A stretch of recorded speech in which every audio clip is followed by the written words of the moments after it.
một thứ bố những thứ nhánh này xuống tên bọc diệt đèo có nè.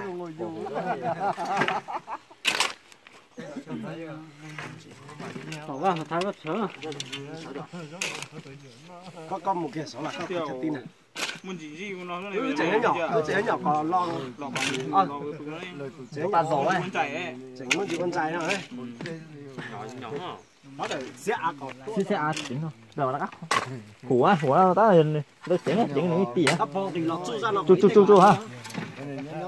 Tao đây để máy tè chua sao hả? Tè chua sao thôi. Chu ấy chỉ chắc thì nó bỉa ấy. Rồi cái gì chừng à?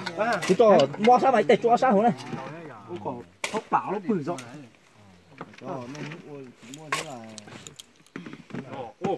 Thôi trời ấy chỉ giá thì nó lá. Nó ép liếm mà nhỏ. Đấy con tàu à? Tao mà chun rồi đấy. Thì con nè. Chu rồi thì con còn đâu rồi mà chua. Nè, bỏ cả từ đầu đó. Su chết hết rồi.